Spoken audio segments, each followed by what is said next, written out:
Bonjour à tous, bienvenue sur A-News Sécurité pour une nouvelle émission Top Sécu. Alors, se nourrir du passé, de l'expérience tout en étant disruptif, tendre vers de nouveaux process, de nouvelles solutions, de nouveaux services en conformité avec l'évolution de la société. C'est avec deux gamers que nous allons aborder des sujets aujourd'hui de chefs d'entreprise. Alors, tout d'abord, Rodolphe Vogt, bonjour. Bonjour. Alors, Rodolphe, vous êtes président et cofondateur de la société MCADOR. C'est une société qui est spécialisée dans l'analyse d'images et vidéos en temps réel. Et on va expliquer un petit peu comment vous déployez ces systèmes juste après et à quoi ils servent.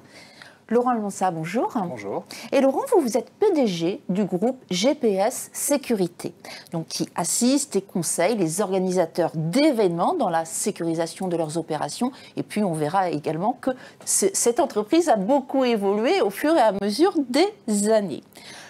Tout d'abord, je me tourne vers vous, Rodolphe. Vous avez une formation d'ingénieur, vous avez fait Epitech, vous avez également un brevet d'ULM, ce qui vous a conduit peut-être à aller tout d'abord vers les drones, on va dire, et puis vous êtes passé de drone à un autre type de marché. Expliquez-nous pourquoi. C'est ça, on avait un projet de fin d'études qui était de développer un essaim de drone. Donc c'était un concept bio inspiré des essaims d'abeilles, des colonies de fourmis. Et l'idée c'était d'avoir un essaim de drone pour faire de la surveillance de sites sensibles. En sortant des études, on a essayé d'aller vendre ça à des gestionnaires de sites sensibles et on n'a pas du tout réussi. Et par contre, à chaque fois, les personnes nous disaient la caméra sur le drone, elle nous intéresse pour faire de la surveillance ou pour faire du contrôle de conformité dans l'usine même. Et c'est là qu'on a pivoté. On a été têtu, mais on a pivoté vers les caméras intelligentes. Alors, vous avez créé une société en 2016, donc la société avec le nom MCADOR. Tout à fait. Et donc, cette idée, comme vous l'avez expliqué, cette évolution, vous avez pris une brique de ce qui intéressait finalement et pour répondre aux besoins du client. Est-ce que du coup, de passer d'un premier projet et d'évoluer vers un autre projet, c'est quelque chose qui se fait facilement, aisément, ça prend du temps ?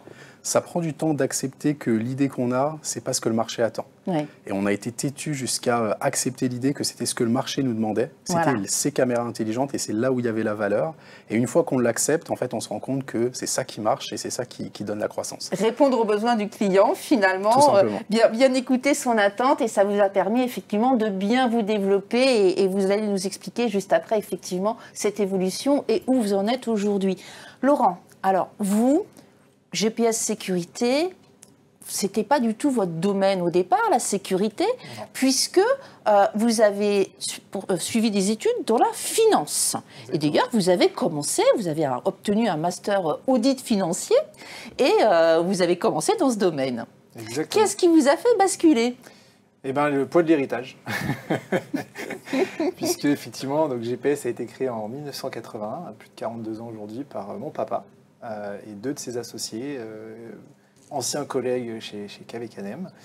Et il y a quelques années, une dizaine d'années, alors que j'étais lancé dans ma carrière de financier chez Accenture, mon papa vient me voir, il a 65 ans, il me dit « Laurent, qu'est-ce qui se passe, qu'est-ce qu'on fait ?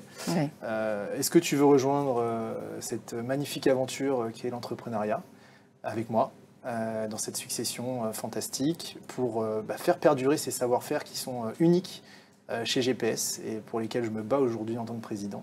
Voilà. Et voilà, et clairement, le poids de l'héritage, j'ai grandi dans cette société. C'est ça, vous êtes quand même un bébé sécurité quelque part. Je suis un bébé sécurité, je suis un bébé événementiel même. À 6 ans, j'allais au salon du cheval, au salon de l'agriculture avec mon papa pour voir les agents de sécurité, pour voir les chefs d'équipe, les clients. Et voilà, donc c'est un peu comme je dis toujours, je suis un peu comme le Obélix, je suis tombé dans la marmite. C'est ça, c'est ça. Donc finalement, ce changement de métier ne vous a pas tant que ça... Non, ça a été très très naturel. Vous vous rendez compte, on a des collaborateurs qui ont 36 ans de maison, ils ont plus d'ancienneté que moi, j'ai 37 ans presque, et ils me connaissaient depuis tout petit. Donc ça a été une succession tout à fait naturelle et plaisante. Et oui, ça a été un vrai challenge. en soi, mais je l'ai pris à bras-le-corps et en tout cas, ça m'a animé l'envie de faire perdurer cette société, les savoir-faire et proposer aux collaborateurs une suite parce qu'on n'oublie jamais qu'une entreprise, c'est surtout des humains avant tout et il faut savoir leur amener une vision et leur proposer un avenir dans lequel ils se retrouvent. Alors justement, c'est très intéressant parce que quand on a préparé cette émission, vous expliquiez. Alors d'abord, je pense que finalement, votre master d'audit financier vous a aidé en tant que chef d'entreprise aujourd'hui. Voilà, c'est indéniable, me semble-t-il. Et puis, vous avez apporté une vision nouvelle aussi. Vous avez voulu faire évoluer ce monde très ancien de la sécurité humaine, vous l'avez dépoussiéré au sein de l'entreprise. Totalement. Déjà, j'ai eu la chance de travailler pour une entreprise fantastique qui s'appelle Accenture, qui a mis en place des process, notamment d'écoute du besoin client, d'analyse du besoin client, des méthodes de déploiement aussi, des projets, parce qu'on travaille beaucoup en mode projet chez Accenture, et tout ça structuré autour du digital. Puisque Accenture est une SS2I, tout le monde le sait, mais surtout ce qui est intéressant, c'est qu'ils utilisent dans la restructuration des entreprises les outils digitaux comme ossature de l'analyse. Et c'est ça qu'on a amené chez GPS avec tout le monde. On a investi massivement dans les 10 dernières années dans des projets digitaux. Ça représente plus de 600 000 € d'investissement pour une PME comme la nôtre. C'est quand même beaucoup d'argent. Et on a entièrement digitalisé la chaîne de production, du devis jusqu'au pointage du temps, jusqu'à la paye, pour avoir un siège très réactif qui s'adapte à tous les besoins de tous les clients. Et surtout, comme vous dites, dépoussiérer le métier et plaire aux jeunes. Parce que toute la logique, on en parlait juste avant, c'est comment on va intégrer dans ce vieux métier cette nouvelle génération de jeunes qui arrive, qui est hyper exigeante, qui veut du digital partout, qui est habitué à TikTok, Snapchat, à tous ces outils-là. Et si nous, chefs d'entreprise, on n'y arrive pas, on n'aura pas les talents de demain chez nous. Et ça, c'est notre challenge. Et on va y revenir justement sur tout ce que vous mettiez en place, sur cet aspect humain qui est très très important, on le voit chez vous. Tous les deux, vous avez un point commun, c'est que vous avez démarré très jeune en tant que chef d'entreprise. Rodolphe, vous aviez 26 ans, c'est pareil? Oui, c'est ça. Quand vous avez vraiment démarré, on va dire, le métier de chef d'entreprise. Aujourd'hui, 10 personnes 10 collaborateurs, un chiffre d'affaires d'1 million. C'est ça. C'est ça. Vous avez 25 clients à peu près, 25 gros clients. Quels sont aujourd'hui, quelle est la typologie de clients, pour quels besoins et qu'est-ce que vous leur apportez? Alors la typologie de clients, c'est des grands comptes qui ont un besoin spécifique d'inspection. Ils veulent inspecter, surveiller, monitorer quelque chose qui va être visuel évidemment. Et nous, on va développer un dispositif à base de caméras intelligentes pour répondre à ça. Et ça va toucher tout type de clients. Si je donne un exemple orienté sécurité, par exemple avec Thales, on a travaillé sur la cabine de demain pour le trafic aérien. Il y a un certain nombre de caméras dans les avions. Et on va pouvoir détecter tout un tas de choses dans les avions qui vont permettre une automatisation du traitement des problèmes ou même faciliter les opérations de l'équipage. Et puis on a des projets orientés opérationnels où on va regarder par exemple la conformité de trains au départ d'un terminal ou d'un autre pour savoir s'ils sont conformes pour pouvoir partir sur un trajet. Et tout ça à base de l'intelligence artificielle et plus précisément de la vision artificielle. Voilà, vision artificielle, j'aime beaucoup ce terme. Et alors, vous le disiez, vous ne travaillez pas que dans le domaine de la sécurité, mais vous avez aussi des projets plus dans le domaine de la sécurité. Quand on parle d'IA, souvent, certaines personnes pensent à la reconnaissance faciale, ce qui sont des choses différentes. On peut avoir effectivement la reconnaissance faciale, on l'a via l'IA, mais l'IA est beaucoup plus large. Et je pense qu'il est intéressant aussi que vous reprécisiez qu'au niveau juridique, vous êtes en totale conformité, nous sommes bien d'accord. Bien sûr. En France, on a un cadre particulier par rapport à d'autres pays. Et dans ce cadre-là, la reconnaissance faciale, elle ne fait pas encore partie du cadre légal et on ne peut pas encore appliquer ces technologies. Et nous, on travaille sur d'autres types de caractéristiques quand on doit faire de la surveillance qui ne sont pas des caractéristiques qui permettent d'identifier les personnes directement. Donc vous n'êtes pas directement sur les personnes, vous êtes plus sur des objets, reconnaissance de différents, soit événements, soit... Exactement, comportement, objet, tout ce qui va être hors de l'identité propre d'un individu. Quels sont les principaux enjeux que vous rencontrez aujourd'hui ? Aujourd'hui, le principal enjeu qu'on a, c'est l'intelligence artificielle, c'est devenu une commodité. Comparé à il y a 6 ans, c'était quand même quelque chose de nouveau. Enfin, voilà. Aujourd'hui, presque tout le monde en fait. Ouais. Et je pense que c'est là pour rester. Ouais. Donc aujourd'hui, il y a se faire entendre pour faire entendre qu'on a une offre bien précise qui adresse des projets bien particuliers. C'est là où il y a une difficulté pour lancer ces projets, puisque maintenant on entend tout et n'importe quoi sur l'IA. Ouais. Bon, nous sommes bien d'accord. Alors l'IA, on en parlera tout à l'heure, ça vous parle également. Alors revenons sur aujourd'hui GPS sécurité. Vous l'avez fait évoluer, on a vu, vous avez démarré également très jeune, hein, vous le disiez, 26 ans. 26 ans. Et également, voilà. Aujourd'hui GPS est un des leaders sur le marché, 12 millions de chiffre d'affaires. Vous êtes présent chez les donneurs d'ordre, un nombre considérable de donneurs d'ordre de gros salons. On peut en citer quelques-uns.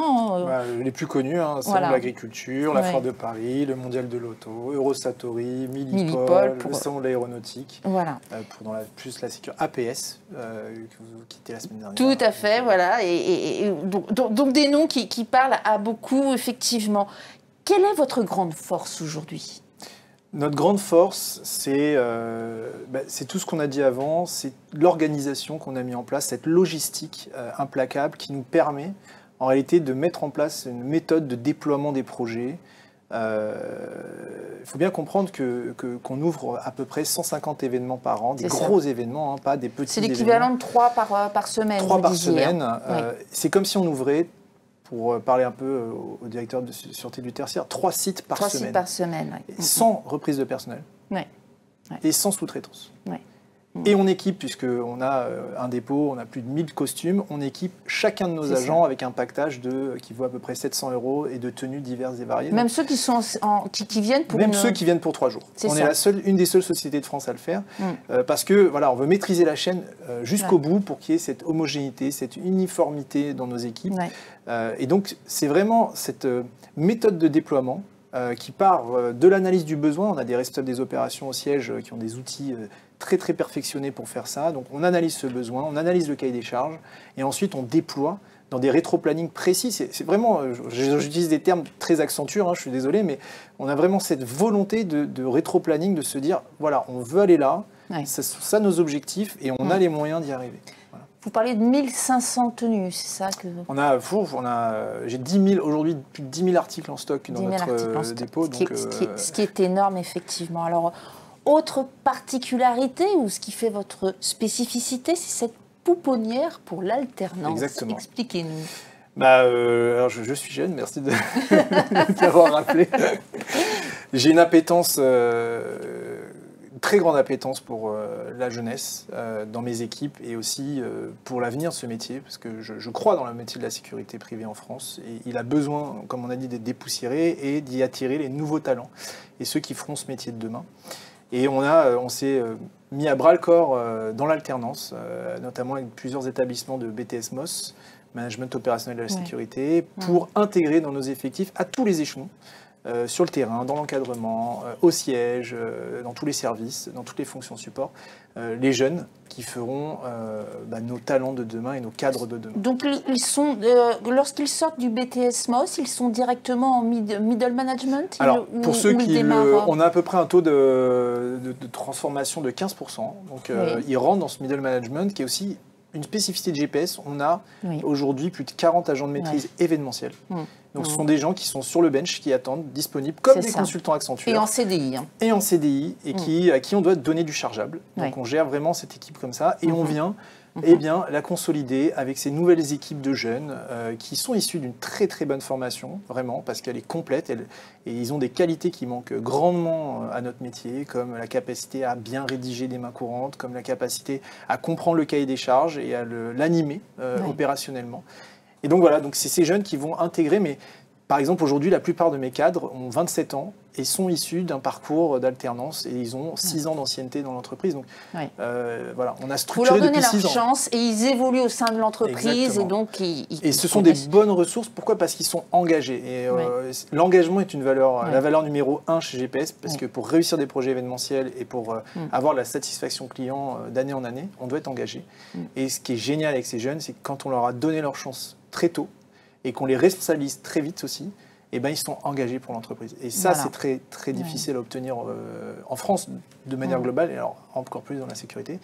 Et on y réussit chez GPS, donc j'en suis très, très fier. Voilà. Alors l'engagement, c'est une très belle valeur effectivement chez vous et que vous avez transmis dans votre entreprise.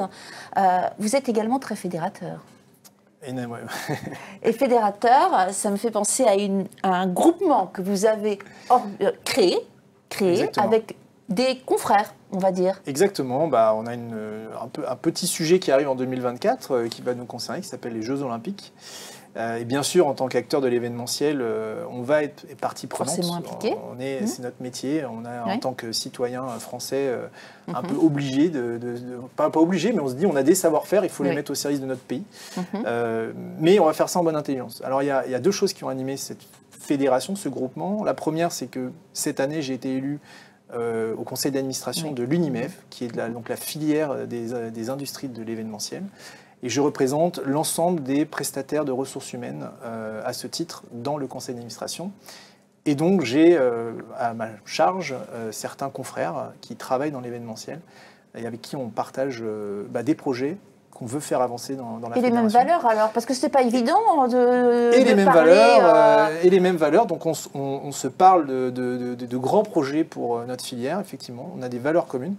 Et dans ce cadre-là, on a monté un groupement pour les Jeux Olympiques pour répondre à Paris 2024 de la meilleure façon possible et surtout pour éviter les guerres intestines, je pense. Donc vous répondez ensemble. Ah, on est contractuellement ensemble. Et alors, ce qui est génial, c'est qu'on arrive à avoir des vraies discussions de chefs d'entreprise, peut-être qui ont manqué, je ne sais pas, je suis assez jeune, je ne choisirai pas la pierre, mais en tout cas, que mon père n'avait pas dans ce métier-là et qu'aujourd'hui on a. Et il y a cette intelligence de situation et qui est très très importante, je pense, au vu de l'événement. Il ne faut pas reproduire les erreurs du passé, il faut savoir se mettre à la même table, organiser les projets respectifs en vue d'atteindre notre objectif. Vous pensez que c'est en train d'évoluer en ce sens ? Je pense que le Covid, ça évolue. Alors, je parle pour l'événementiel. Le Covid a eu un effet, une bombe quand même. Ça a été transformation terrible. Une grande évolution de la manière de travailler, de penser, d'accompagner. Et pour les dirigeants, le client. ils ont été très seuls. Heureusement, on a été aidés par l'État, ce qui nous a permis de nous en sortir. Mais il faut bien comprendre que il y a des gros acteurs de l'événementiel sur la place de Paris qui ont 95% de leur chiffre d'affaires dessus, qui du jour au lendemain, ils ont vu leur projet et leur vie s'arrêter. Et je pense que fondamentalement, en tant qu'être humain, individu, ça questionne beaucoup. Voilà. Et on appréhende l'avenir de manière totalement différente. Et on se dit qu'effectivement, peut-être de savoir se fédérer, peut-être de savoir réfléchir collectivement à des solutions, ça peut aider à prévenir ce L'union fait la force, on dit. Exactement. Voilà. Tout seul, on va plus vite et à plusieurs, on va plus loin. Eh bien, c'est parfait. Et on va voir justement cette évolution vous-même, puisque vous avez parlé du Covid. On va y venir après sur comment vous êtes en train de transformer et évoluer cette entreprise vers d'autres projets demain.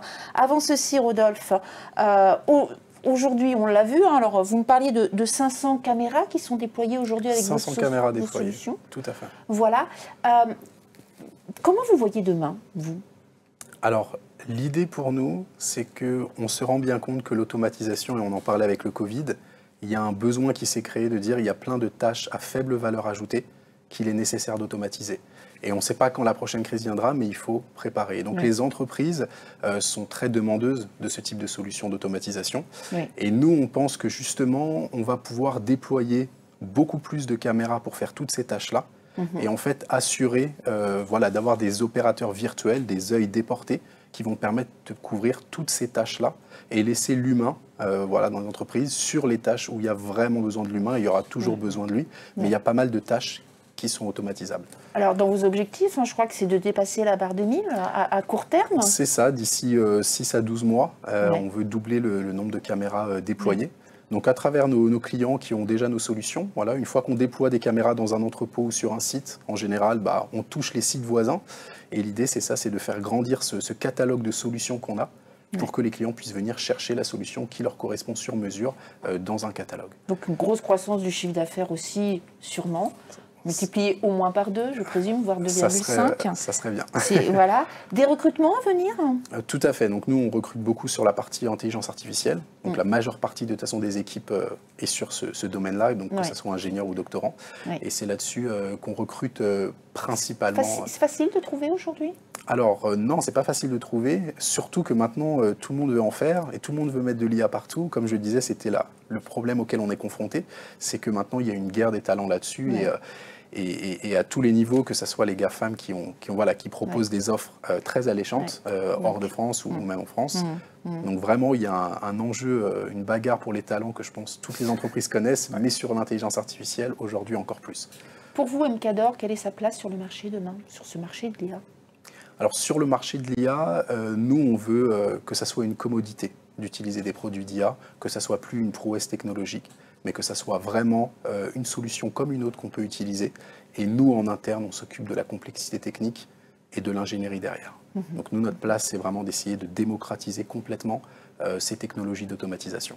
Et faire en sorte que le client finalement puisse l'utiliser sans aucune difficulté, que ce soit... C'est ça, c'est le chemin qu'on a parcouru de projets qui étaient très longs à mettre en place, à calibrer au début de notre entreprise. On a développé des outils qui permettent d'avoir besoin de très peu de data. Donc on travaille beaucoup, à l'inverse du big data, beaucoup avec le small data.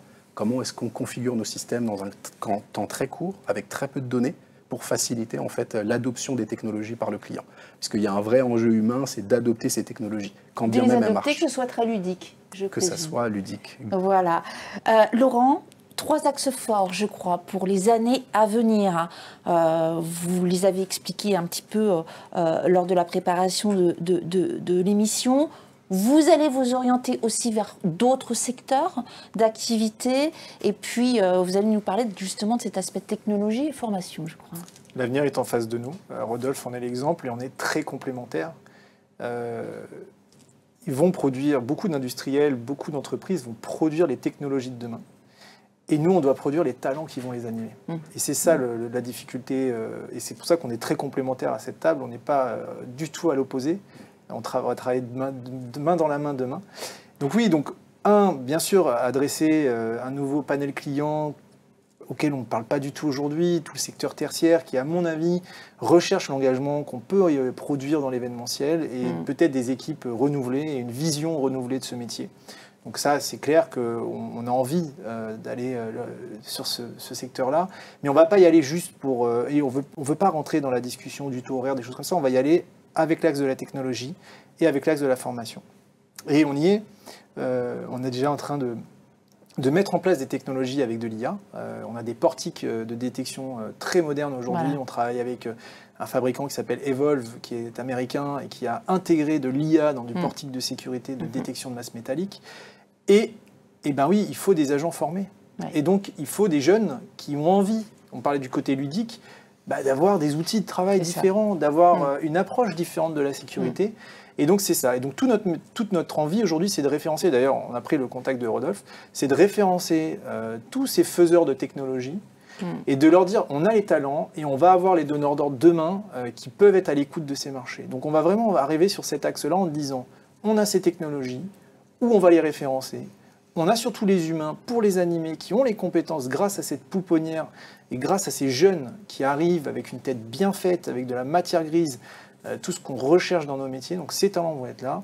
Mais à nous après d'articuler tout ça et de faire en sorte qu'on puisse répondre au plus de besoins possibles de nos donneurs d'ordre demain. Très bien. Alors, vous avez parlé également de la formation, beaucoup, puisque vous êtes vraiment sur l'humain. Je crois que vous souhaitez créer une école demain, un centre de formation. Exactement. Pour aller plus loin vers... L'ambition, elle est affichée, on a des engagements forts et quand on a des engagements, il faut aussi qu'on les mette en œuvre opérationnellement. On ne peut pas se dire on fait de la formation. Alors on a plein d'établissements partenaires, mais il est vrai qu'il nous manque cet établissement à nous en interne. Qui correspondent vraiment. Exactement. En fait, alors qui va faire une chose qui est classique, recycler tous les diplômes de tous les futurs collaborateurs de l'entreprise qu'on souhaite, puisque On sait très bien quand on récupère des sites, il y a des reprises de personnel. Mais nous, ce qu'on veut, c'est de pouvoir orienter ces formations aussi pour y intégrer cet ADN de GPS et surtout y intégrer la formation peut-être sur toutes ces technologies. Parce que ce n'est pas juste du recyclage, c'est aussi, quand on parle d'IA, ce sont des outils de plus en plus complexes à utiliser, où ça questionne beaucoup sur qui va le faire et comment, et le background, parce qu'on a des super ingénieurs qui inventent des super choses, sauf qu'il faut que nous, on ait des super collaborateurs bien formés qui les utilisent. Eh bien, écoutez, sur ces belles paroles, merci à vous deux. En tout cas, voilà, je pense que hors antenne, vous allez pouvoir continuer à échanger. Exactement. Parce que si j'ai bien compris, et c'est aussi le rôle du média News Sécurité, notamment sur ces émissions Top Sécu, ça nous fait toujours plaisir de voir que finalement, en dehors de la caméra, vous continuez vos discussions pour pouvoir être partenaires demain sur de nouveaux projets ensemble. Merci à vous deux. Merci à vous tous de nous avoir suivis pour cette émission Top Sécu. À bientôt pour une prochaine émission. Thank you.